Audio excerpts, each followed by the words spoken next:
আমরা আবার সেই 90 দশকে ফিরে গেছি। আমি ছোটোবেলা মনে আছে যখন কারেন্ট চলে যাইতো তখন কি করতো, আম্মু কী করতো, এইভাবে মোমবাতি জ্বালায় দিত। তো আম্মু পাশে বসে থাকতো আর আমরা মোমবাতি দিয়ে সন্ধ্যার সময় পড়তে বসতাম।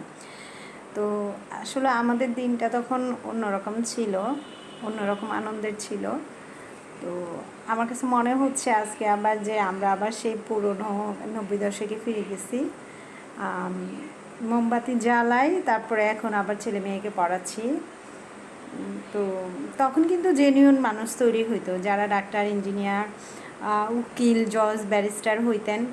ওনারা কিন্তু আসলেই অনেক পড়াশোনা করতেন।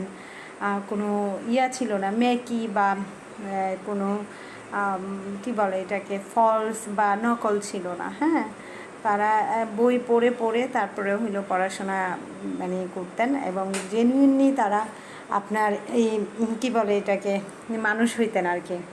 তা এখন আমরা আধুনিক যুগে চলে আসছি, কারেন্ট গেলেও অনেক সময় দেখা যায় আমরা বুঝতে পারি না, আইপিএস থাকে, জেনারেটর আছে।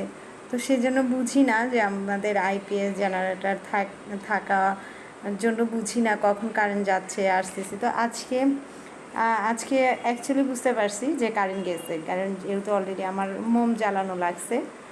তো আমার কাছে মানে বিষয়টা মনে হচ্ছে যে আমি আবার সেই ছেলেবেলায় চলে গেছি।